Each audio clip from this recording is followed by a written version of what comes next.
নবী ঘোষণা করলেন, আমি তোমাদেরকে ঈমানের দাওয়াত দিলাম, আমার দাওয়াত যদি তোমরা গ্রহণ করো ফাবিহা আলহামদুলিল্লাহ, আর আমার দাওয়াত যদি গ্রহণ করো না আমি তোমাদেরকে কিছু করব না। আমি ফিরে হুজুর ওয়াজ করতেছি, আমার রাজের উপর আমল করলে আলহামদুলিল্লাহ ফাবিহা, আর আমার রাজের উপর যদি আমল করেন না আমি কি নির্ভীক থেকে গদামিয়ে এইসব বাইবেল আমল না করলে আমার ভাইজান নবীজি সেইভাবে ঈমানের দাওয়াত কালিমার দাওয়াত দিলেন। সেই দাওয়াতের সাথে ঘোষণা আসলো, আমার দাওয়াত যদি তোমরা গ্রহণ করো ফাতিহা আলহামদুলিল্লাহ, আর আমার দাওয়াত যদি গ্রহণ করো না আমি তোমাদেরকে কিছু করব না। তবে নবীজি সেই কালিমার দাওয়াতের মাধ্যমে একটা ঘোষণা করলেন। তখন সময়ে ফরাসতি একদিকে পেয়েছেন, আরেক দিকে কিসরা, একদিকে ইরান, আরেক দিকে ইতালি। তখন শুধু তখনের ফরাসতি নয়, আমার ভাইজান নবীজি সেই কালিমার দাওয়াতের মাধ্যমে লাস্ট ঘোষণা করলেন, আমি ঈমানের দাওয়াত দিলাম, তোমরা যদি গ্রহণ করো আলহামদুলিল্লাহ, আমার দাওয়াত যদি গ্রহণ করো না বরঞ্চ ইলবা আমাকে নির্যাতন করো, আমি এমন দাওয়াত দিলাম কেন? আমার সাথে যুদ্ধ করতে চাও, আমাকে নির্যাতন করো। আমি বিশ্বনবী দুনিয়া জগতের সমস্ত পরাশক্তিকে, সকলের পরাশক্তি কায়সার কিসরা ইতালি আর ইরান শুধু নয়, কিয়ামত পর্যন্ত দুটো পরাশক্তি আসবে। আমেরিকা, ব্রিটেন, চীন, জাপান, রাশিয়া, ভারত সমস্ত পরাশক্তির মোকাবেলায় আমি বিশ্বনবী ঘোষণা করলাম, আমি দাওয়াত দিলাম কেন? এজন্য তুমি যদি আমাকে নির্যাতন করতে চাও, তুমি যে কোনো যুগে যে কোনো পরাশক্তি হয়ে না কেন, আমি বিশ্বনবী তোমার সঙ্গে জিহাদের ঘোষণা করব, যুদ্ধের ঘোষণা করব। বিশ্বনবী শুধু মক্কা মদিনার নবী না, বিশ্বের নবী? শুধু সেই যুগের বিশ্বের নবী না কিয়ামত পর্যন্ত বিশ্বের নবী? কিয়ামত পর্যন্ত যত মানুষ আসবে, যত পরাশক্তি আসবে, সমস্ত নবী বিশ্বনবী সেই জন্য কালিমার মাধ্যমে ঘোষণা করলেন, আমি তোমার সঙ্গে যুদ্ধের ঘোষণা করলাম। আবার ভাইজান এজন্যই নবীজি ঘোষণা কিয়ামত পর্যন্ত বলবৎ থাকবে। আর জিহাদু নাজিল ইলা ইয়াউমিল কিয়ামা, নবীজি সেই ঘোষণা কিয়ামত পর্যন্ত বলবৎ থাকবে। ইসরাফিলের সিংহায় ফুঁ দেওয়ার আগ পর্যন্ত পৃথিবীর কোথাও না কোথাও জিহাদ চলতেই থাকবে। এবং নবীজি সেই ভবিষ্যৎবাণী দিয়ে দিয়েছেন, জিহাদ করতে করতে মুসলমান এক পর্যায়ে দেয়া সেই জিহাদে বিজয়ী হবে। এবং আফগান এক জীবন পর্যন্ত জিহাদ করতে করতে বিজয়ীর পতাকা ওড়াচ্ছে। এমনভাবে নির্যাতিত মুসলিম জিহাদ করতে করতে আল্লাহ রাসূল ভবিষ্যৎবাণী বলে দিয়েছেন, এক সময়ে সেই ফিলিস্তিনের বাইতুল মুকদ্দাস মুসলমানের হাতে তুলে দেওয়া হবে। আমার ভাইজান নবীজি কালিমায়ে তৈয়বার দাওয়াতের মাধ্যমে এই ঘোষণা করলেন, আমার দাওয়াত যদি গ্রহণ করে না তাহলে না, কিন্তু আমি দাওয়াত দিলাম কেন? সেজন্য তুমি যদি আমাকে নির্যাতন করো তাহলে তুমি যে কোনো পরাশক্তি হও না কেন, তোমার মোকাবেলায় আমি বিশ্বনবী যুদ্ধের ডিক্লারেশন দিলাম। বিবাদের নেতারা কয়ে দেখছো, তখন সময়ে বিশ্বের বুকে রাষ্ট্রীয় দিক দিয়া সবচাইতে দুর্বল রাষ্ট্র ছিল মক্কা মদিনা। আর মক্কার মধ্যে সবচাইতে দুর্বল ছিলেন বিশ্বনবী।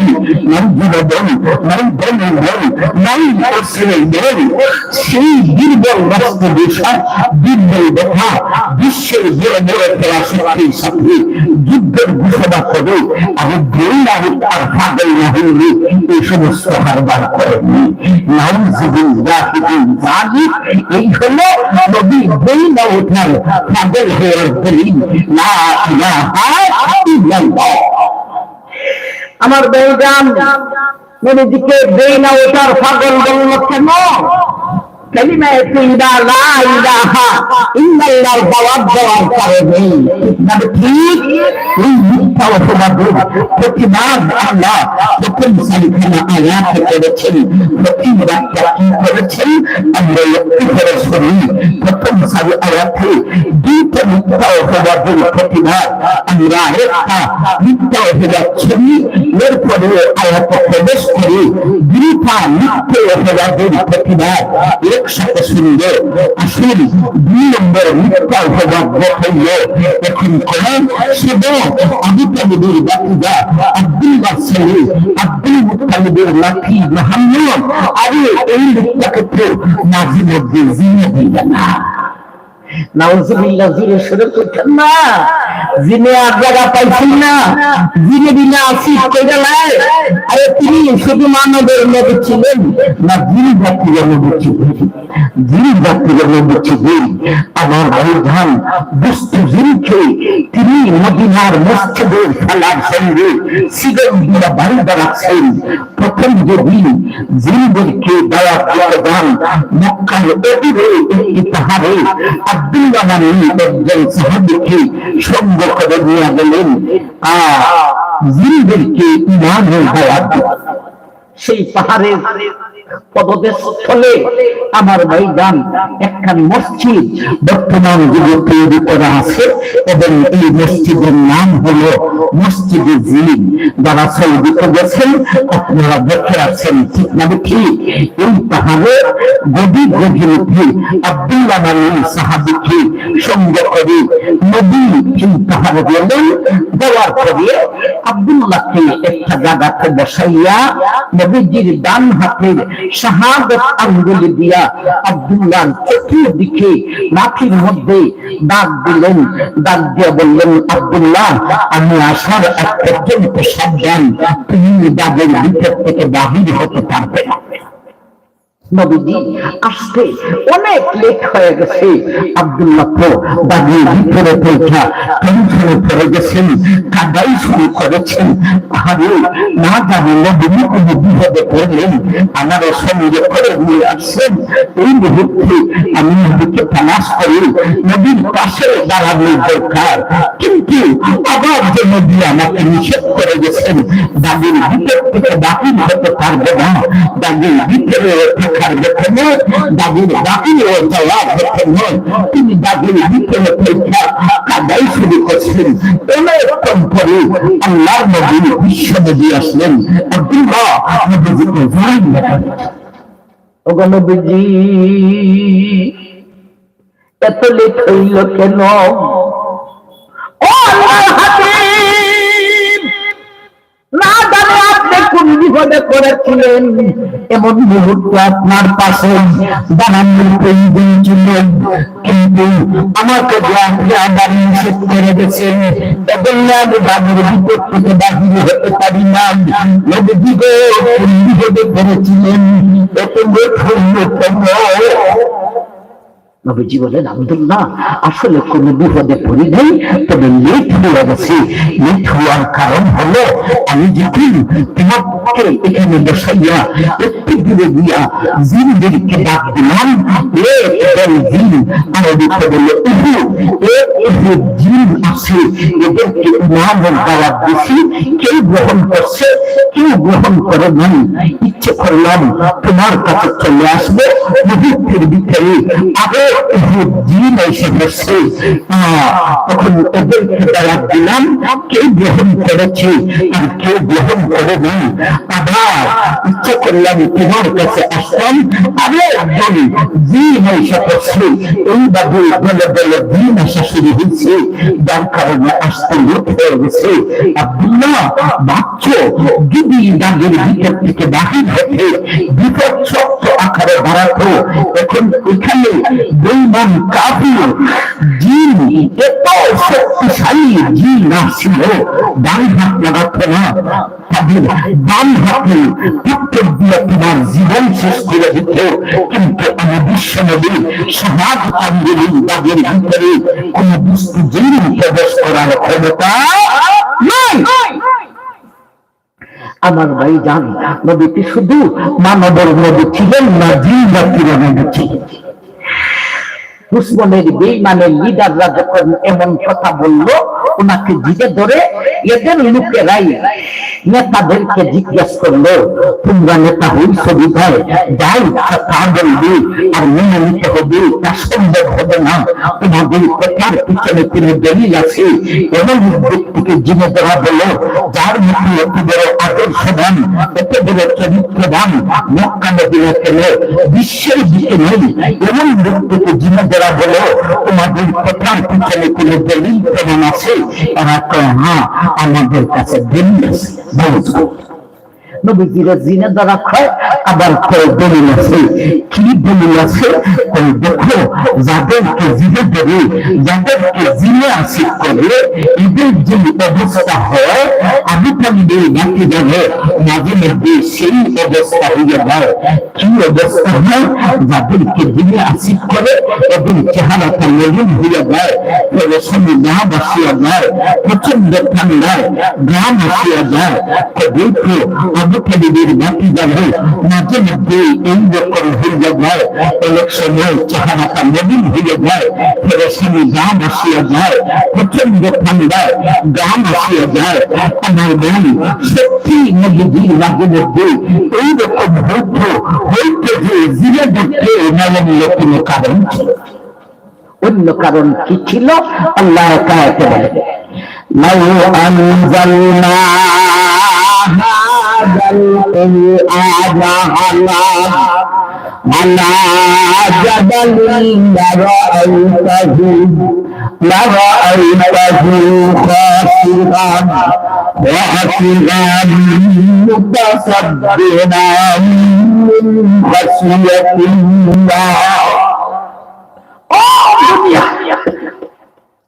ও দুনিয়ার মানুষ, আমার বিশ্ব নবীর কাছে আমি আল্লাহর ওহী নাযিল করতাম, আমি নবীর কাছে ওহী নাযিল না করে যদি শক্ত নাযিল তাহলে ওহী নাযিল করতাম।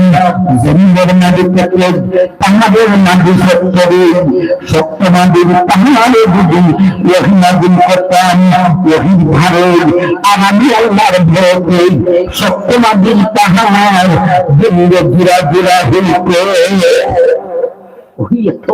ভারী ছিল। আমার বান্ধব, যার কারণে নবীজির চেহারা মলিন হয়ে উঠত, পরেশানি গা বাসিয়া দিত, প্রচন্ড ঠান্ডায় গা আসিয়া দিত। ভাই, আমার বান্ধব জীবে দেখত ওহী নাযিল হতো। তাইলে সারমর্ম কথা কি বাতিল হইতেছে? কালিমা তিনবার দাওয়াতের কারণে বলল বেইনাও, আর ওহী নাযিল হওয়ার কারণে বললো বুঝে পেরেছি। বাস্তবিক ওহী খুব ভারী ছিল, কত ভারী ছিল। বুখারী শরীফের প্রথম দিকে আছে, সাহাবায়ে কেরাম একবার নবীজিকে জিজ্ঞাসা করেন, কাইফা ইয়াতিকাল ওয়াহী ইয়া রাসূলুল্লাহ। ও আল্লাহর রাসূল, আপনার কাছে ওহী কিভাবে নাযিল হয়?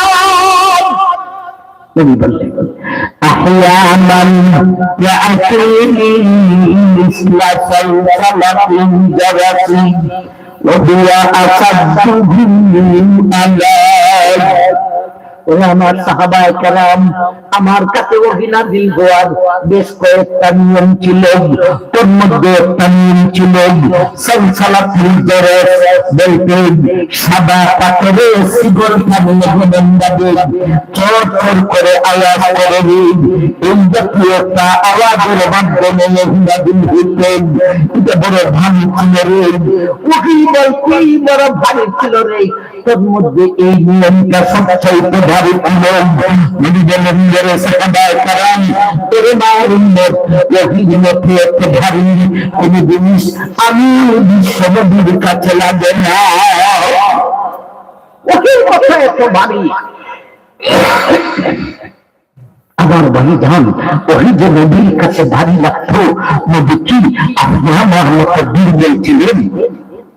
উত্তর দেন না।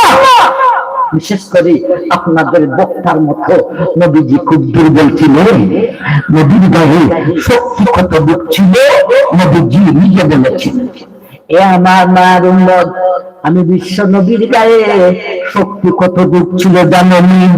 আমার উম্মতের বীর বাহাদুর 4000 পুরুষের গায়ে শক্তি যতটুক আমি বিশ্ব নবীকে আমার আল্লাহ শক্তি দিয়েছিলেন একা একা এতটুক।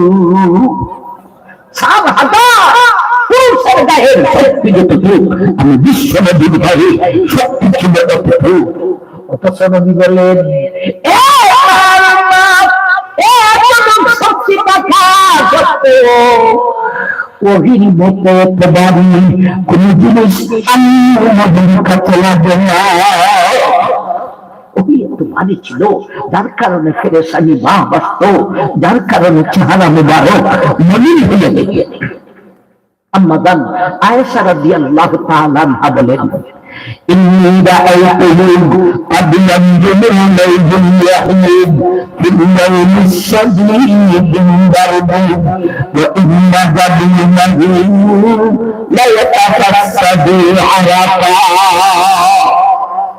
أما دام عائشة নবী জীবন মহব্বত করতেন, আল্লাহ ভালোবাসতেন আয়েশাকে, মহব্বত করতেন।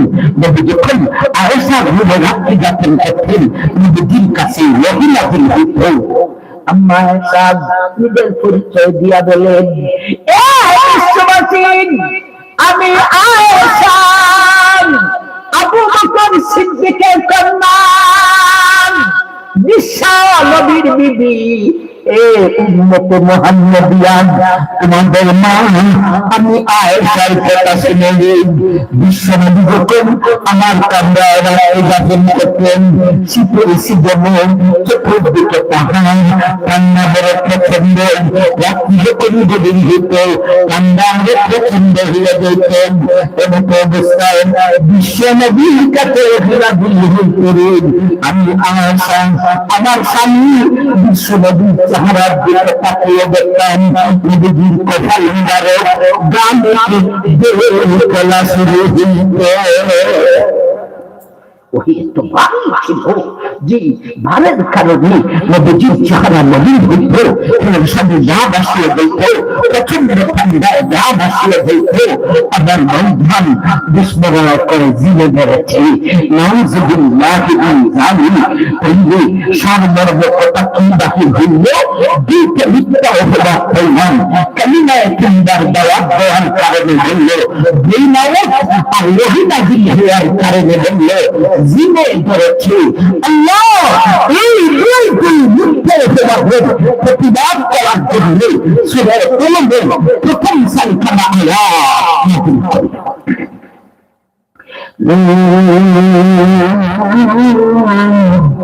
والقلم وما يسطرون ما أنت بنعمة ربك بمجنون وإن لك لأجرا غير ممنون وإنك لعلى خلق عظيم। ও দুনিয়ার মানুষ, আমার হাবিব কালিমায়ে তিনবার দাওয়াত দেওয়ার কারণে বেনাউদ বলিয়াছিল, ওহী নাযিল হওয়ার কারণে জিনে ধরা বলিয়াছিল। এই দুইটি দিকে বিবাদের প্রতিবাদ করার জন্য সূরা কলমের প্রথম চারখানা আয়াত নাযিল করিয়া। আমার ভাইজান, এতক্ষণে আমরা সূরার ভিতরে প্রবেশ করলাম, আয়াতে আসলাম। কথাটা ঠিক না দেখি? এতক্ষণ আয়াতের বাহিরে ছিলাম, দুইটা মিথ্যা অপবাদ বুঝলাম। এই দুইটা মিথ্যা অপবাদের প্রতিবাদ করার জন্য আল্লাহ প্রথম চারখানা আয়াত নাযিল করলেন। কি প্রতিবাদ করলেন? والقلم وما يسطرون ما أنت بنعمة ربك بمجنون وإن لك لأجرا غير ممنون وإنك لعلى خلق عظيم ও দুনিয়ার মানুষ আমি আল্লাহ তোমাদের কসম খাইলাম কলমের কসম খাইলাম মা ইয়াসরিনের কসম খাইলাম এতগুলো কসম খেয়ে বলি মা আনতা বিনিয়াতি রাব্বিকা বিরাজুল আমার হাবিব পাগল নাই আমার হাবিবকে জিনে ধরে নাই ওয়া ইন্না লাকা লাআজরান গায়রা মামনুন ওয়া ইন্নাকা লাআলা খুলুকিন আযীম জিনাদের বদরের কথা যেই নাউত হবে দূরের কথা রে যেই কারণে যেই নাউত বলো সেই কালিমা আর যেই কারণে জিনাদেরা বলে সেই নবীর মাধ্যমে আমি নবীর কাছে যেই রুটিমানা দিয়েছি ওই রুটিমানা তুমি যদি গ্রহণ করতে পারেন কোনো কালীন সমস্যা তোমার জন্য হতে পারে না সতরাত তোমার জন্য আজাব হতে পারে না ওই ধরো তোমার জন্য আজাব হতে পারে না আসরের মাঠে তোমার জন্য বিনম্র শাস্তি হতে পারে না বিগতের আগে তোমার জন্য হতে পারে না শুধু তাই না ওই কালিমা নবীর মাধ্যমে আমার নবীর কাছে যে নীতিমালা দিয়েছি ওই নীতিমালা গ্রহণ করে তুমি ঘরের ঘরটা হলে বিজয় চালায় না তোমার দেহের মধ্যে সিলিমি ফেলা থাকতে পারে না তুমি সমাজের বিচার যদি বিচার করে তোমার সমাজে ঝগড়া থাকতে পারে না আমার নবীর নীতিমালা গ্রহণ করে ও রাষ্ট্রনায়ক তুমি যদি রাষ্ট্র পরিচালনা করতে পারো তোমার রাষ্ট্রে দাঙ্গা হাঙ্গামা মারামারি কাটাকাটি কিছু করতে পারে না এই হলো আয়াত সালাম না ভাই শুরুতে ভূমিকা পেশ করছিলাম সালাম আছে না আছে না কোন ব্যক্তিত্বের নীতির মাধ্যমে সত্যিকার অর্থে সমস্যার সমাধান পাওয়া যায় এই ব্যক্তিত্বের পরিচয় তাই জানিনা হয়েছেন না উনি কালমাস নয় উনি হেডের নয় উনি মিলিন নয় উনি ভারতের সংসদের এমপি নয় উনি পাকিস্তানের সংসদের এমপি নয় উনি জাতিসংঘের মেম্বার নয় উনি বাংলার এমপি নয় উনি হলেন আমার হাবিব বিশ্বনবী আকায়ে নামদার নবীনা মুহাম্মদুর রাসূলুল্লাহ সাল্লাল্লাহু আলাইহি ওয়াসাল্লাম সেই বিশ্ব নবীর নীতিমালা গ্রহণ করো আমরা আয়াতে আসলাম এখন আসুন এই সারি আয়াতের মধ্যে আল্লাহ দুই আয়াতে একটা দাবি পেশ করছেন আর দুই আয়াতে এক দলিল পেশ করেছেন দাবির আয়াত কোন দুটি দলিলের আয়াত কোন দুটা আমরা তো বুঝি যে দাবি হলো প্রথম দুই আয়াতে দলিল হলো শেষের দুই আয়াতে না না সিস্টেমটা এইরকম নয় দাবির আয়াত হলো 2 নম্বর আর 4 নম্বর দলিলের আয়াত হলো 1 নম্বর আর 3 নম্বর এই সিস্টেমে কেন আলোচনা করেছেন আল্লাহর উদ্দেশ্য হলো দাবিকে দলিল দলিয়া বলবে দাবির আগে দলিল দাবির পরে দলিল যখন 2 নম্বর আয়াত যদি দাবি হয়ে থাকে এর আগে 1 নম্বর আয়াত হলো দলিল এরপরে 3 নম্বর আয়াত হলো দলিল আমার বলবেন 2 নম্বর আয়াত আর 4 নম্বর আয়াতে দাবিদার কি উপস্থাপন করেছেন আমরা আগে দাবিদার বুঝি কিছুটা বুঝতে পেরেছি আরেকটু পরিষ্কার করে দেব মা আনতা বিনিয়াতি রাব্বিকা বিরাজুল এই হলো 2 নম্বর আয়াত وإنك لعلى خلق عظيم এই হলো 4 নম্বর আয়াত আমার ভাই এই দুই আয়াতে কি দাবি করেছেন আল্লাহ বুঝাতে চান আমার নবী পাগল নয় আমার নবী এই জিনেদের নাই বরং যেই কালিমা আর ওহীর মাধ্যমে জিনেরা আর পাগল বলে সেই কালিমা আর ওহীর মাধ্যমে আমার নবীর কাছে যে নীতিমালা দিয়েছি ওই নীতিমালা আমি আল্লাহ থেকে দিয়েছি দুনিয়ার জগতের দেখো সংসদীয় এমপি আছে, যত নেতা মন্ত্রী আছে, এদের নীতিমালা, এদের মনগড়া, এদের টিভি আর আমার হাবিব বিশ্বনবীর নীতিমালা মনগড়া নয়। এগুলি আছে কালিমার মাধ্যমে, এগুলি আছে আমার হাবিবের কাছে ওহীর মাধ্যমে। ঠিক না ঠিক? তোমরা দেশ চালাও তোমাদের নীতিমালা দিয়া, এই জমিনে দাঙ্গা হামলা মারামারি হাবাহাবি মারামারি গুটাগুটি ছাড়া আর কিছুই নেই দেশের ভিতরে। একদলে আরেক দলকে বানানো, এই হল তাদের ইচ্ছা। আমার ভাই ভাই ঠিক না ঠিক? এর কারণ তোমরা দেশ চালাও তোমাদের মন গড়া নীতিমালা যদি ইসলামের হুকুমত হইতো, আলাদা পরিচালনা করতো, হাঙ্গামা মারামারি কাটাকাটি সব বন্ধ হয়ে যেত। কারণ সেখানে নাই সংসদে বসে বসে নীতিমালা তৈরি করতে হবে না, সংসদীয় সংবিধান তৈরি করতে হবে না, এমপি মন্ত্রীরা সংবিধান তৈরি করে সংবিধান সংবিধান তৈরি করতে হতো না, সংবিধান তৈরি করে কোরআন নাযিল করে দিয়েছে। ঠিক না ঠিক? রাষ্ট্র চালাও, দেশ স্বাধীন হয়েছে 1 বছর পর্যন্ত, আজ পর্যন্ত রাষ্ট্রীয় ভাবে একটা সূরার বিচার করতে পারো নাই, একটা সূরের বিচার করতে পারো নাই। একটা সূরের বিচার যদি সঠিকভাবে করা হতো, একটা কূপ দিয়ে হাত হালাইয়া একটা মেশিন লাগিয়া রক্তদায় বন্ধ করে দিত। আমার ভাই ভাই একটা সূরাকে এই সূরাটা হয়তো মন্ত্রীও হইতে পারে বা এমপিও হইতে পারে, কথাটা ঠিক না দেখি? একটা সূরার বিচারটা আমার এইভাবে পারবে সমস্ত সূরায় কিন্তু আর চুরি করা যাবে না।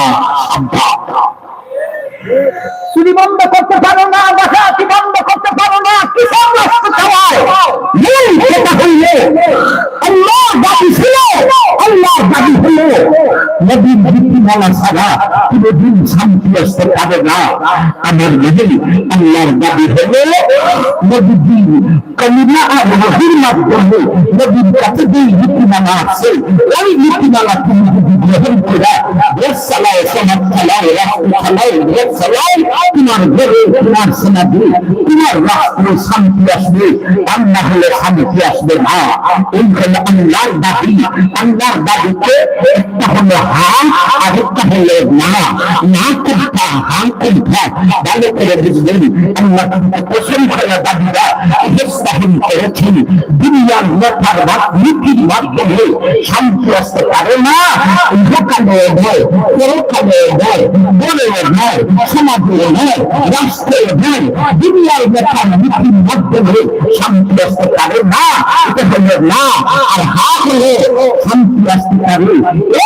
মাত্র বিকল্প কোনো ব্যবস্থা নেই, মাত্র একটা ব্যবস্থা আছে, সেটা হলো বিশ্বনবীর নীতির মাধ্যমে বলে সমাজে রাষ্ট্রে শান্তি আসতে পারে।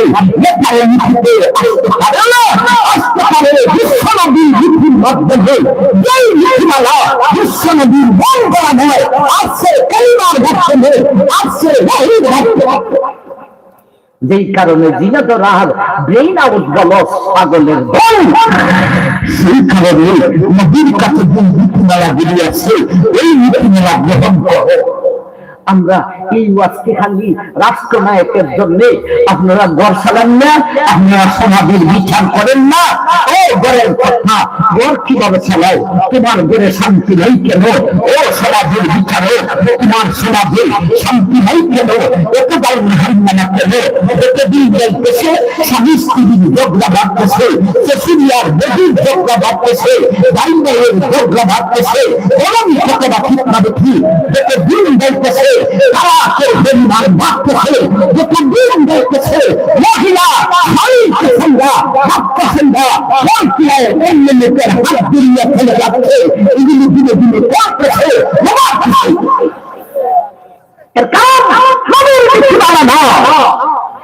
এই হলো আল্লাহর দাবি।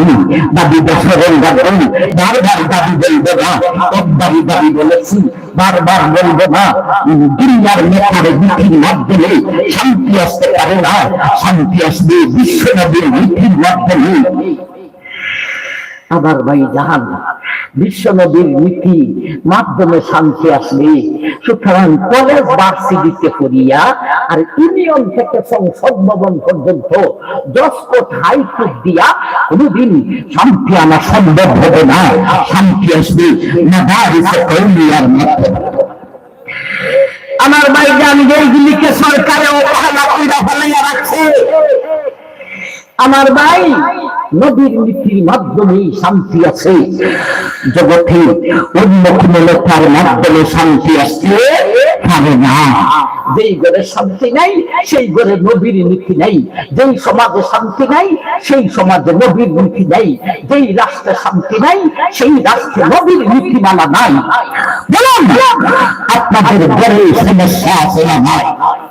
কতজন কত বলবেন, যত দিন যায় শুধু বাড়ে, অথচ শিক্ষার হার বাড়তেছে, নেতার হার বাড়তেছে, বিচারকের হার বাড়তেছে, কিন্তু কাজ হবে না।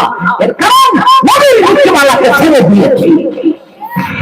আমার ভাই এই হলো আল্লাহর নবী। দুনিয়ার নেতা দিয়া শান্তি আসতে পারে না, শান্তি আসবে একমাত্র বিশ্ব নবীর নীতির মাধ্যমে।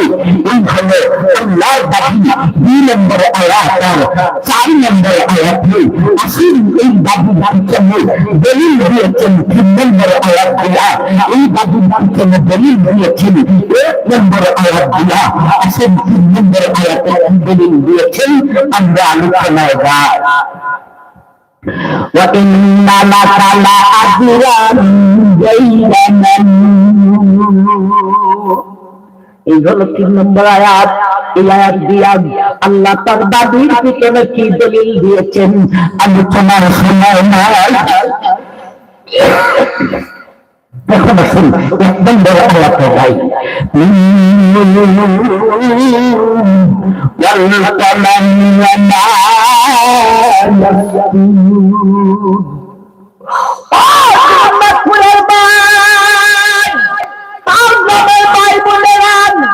লক্ষ্য করে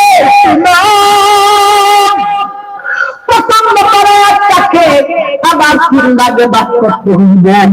মূল উৎপাদন, অল্প উৎপাদন,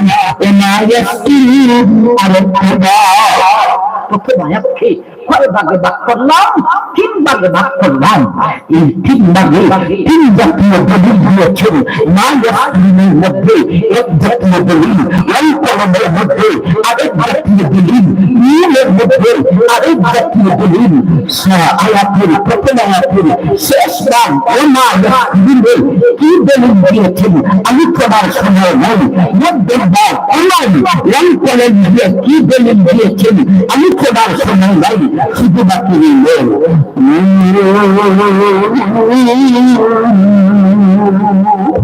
একবার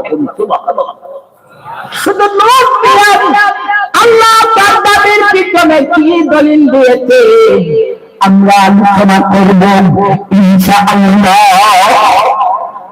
আয়াতের তরজমা করলাম, তাফসীর শুনাইবো।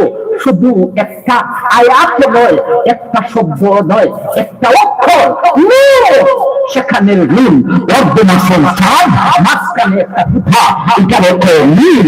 আমার বৈজ্ঞান এই সেখানে নীলের ব্যাখ্যা করবো। মন দিয়ে আল্লাহ তার দাবির পিছনে দলিল দিয়েছেন। কিভাবে দলিল দিয়েছেন? নীলের পছন্দ দিয়েছেন। নীলের যুদ্ধে রামায় করা বাসেন প্রশ্ন আসতে পারে নীলকে পছন্দ দিল কিভাবে? নীলের আগে তো ওয়ালের পছন্দ নাই, পছন্দ করবে। এর আগে ওয়ালের পছন্দ লাগবে, যেমন কলমের আগে ওয়ালের পছন্দ আছে। মা ইয়াসরিনের আগে ও মা ইয়াসরিন ওয়ালের পছন্দ আছে। নীলের আগে তখন ওয়াল নাই। আপনি যখন পছন্দ করবেন কিভাবে?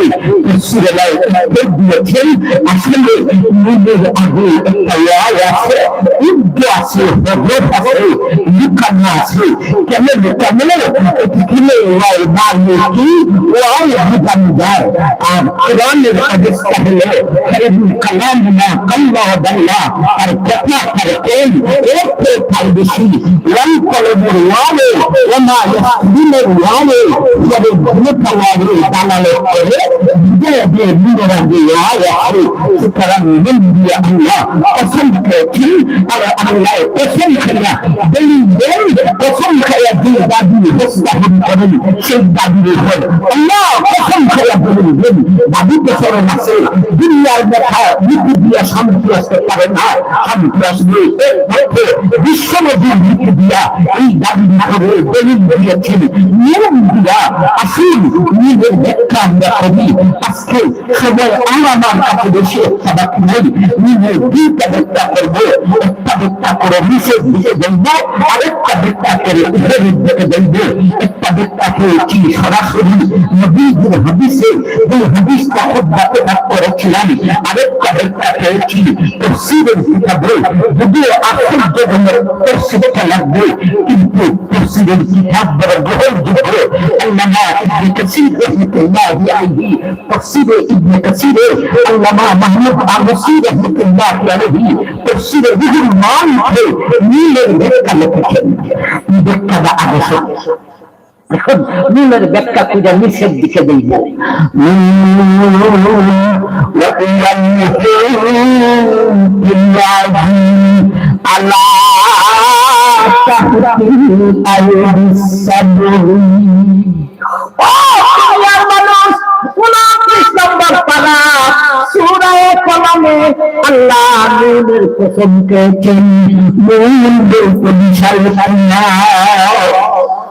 নুন বলতে কি একজনে করলেন সবক্ষণ না।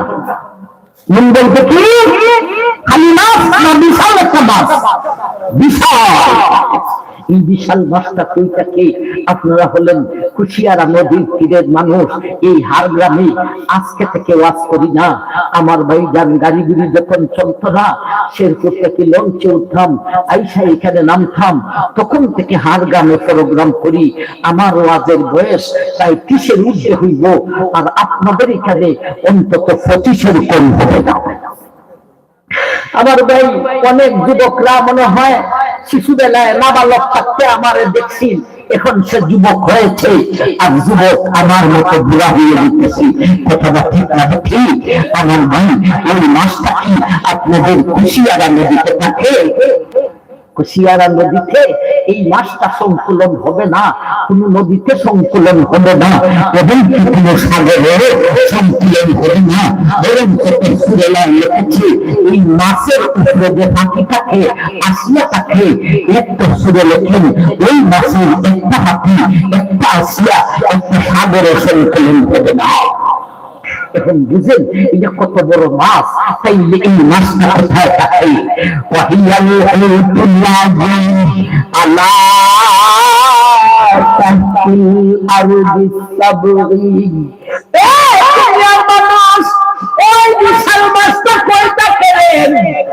দুনিয়ার মানুষ, আমি আল্লাহ 7টা জমিন সৃষ্টি করেছি। বিশাল 7টা জমিনকে আল্লাহ রেখে দিয়েছেন একটা পাখির উপরে, পাখির পাখে রেখে দিয়েছি একটা বিশাল মাছের উপরে। সেই বিশাল মাছের কসম খাইলা আমার ভাই 7টা জমিন পাথরের উপরে আজও পর্যন্ত প্রথম জমিনের আলোচন বলতে পারে নাই। 7টা জমিন বিশাল একটি পাথরের উপরে। এখন বলেন জমিন বড় না পাথর বড়?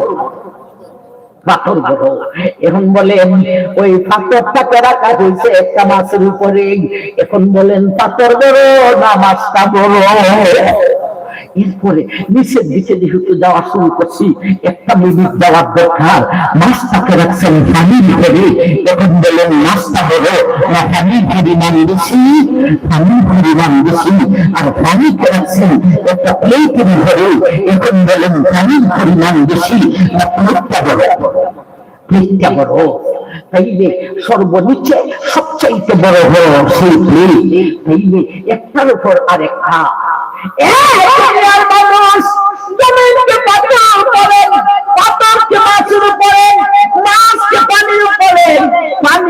মেয়েদের উপরে নিচে সবচাইতে বড় হলো সেই প্লেট। এই প্লেটটাকে কিসের উপরে রাখা হয়েছে? সেই প্লেটটাকে আল্লাহ শূন্যস্থানে আল্লাহর কুদরতের সাহায্যে দাঁড় করাইয়া দিয়েছে। কিছুর উপরে নয়, আল্লাহর কুদরতের সাহায্যে পেটটা দাঁড়িয়ে আছে। আসলে সেই মাছের কসম খাইয়া আল্লাহ কি বুঝাইতে চান? আল্লাহ একটা অঙ্ক বুঝাইতে চান।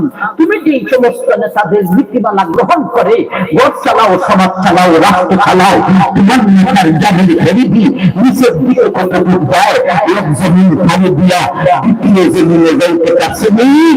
আগে পর্যন্ত দ্বিতীয় জমিনের নাগাল পাইছেন কেউ? আমি দিয়ে বলেন তোমার নেতার জ্ঞানের পরিধি নিচের দিকে এক জমিন পাড়ি দিয়া দ্বিতীয় জমিনে যায় না, আর বিশ্ব নদীর জ্ঞানের পরিধি নিচের দিকে কতটুকু যায়? এই কথা বুঝাইলেন।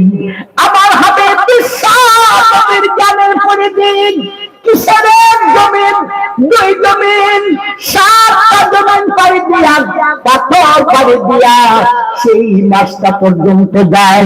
সেই অঙ্কটা বুঝানোর জন্য আমরা নামাজের কসম খাই না।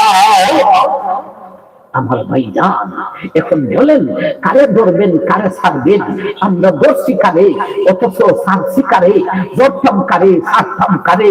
দুনিয়ার নেতার সওয়ার এক জমিন পাড়ি দিয়ে দ্বিতীয় জমিনে যায় না, ওই নেতাকে ছাড়ার দরকার। আর বিশ্ব নবীর জ্ঞানের পরিধি 7 জমিন পাথর পাড়ি দিয়ে মাসটা পর্যন্ত যায়, সেই বিশ্ব নবীকে ধরার দরকার। বলুন কথাটা ঠিক হবে ভুল? তাই আমরা মুসলমান, ইসলাম ধর্ম গ্রহণ করেছি।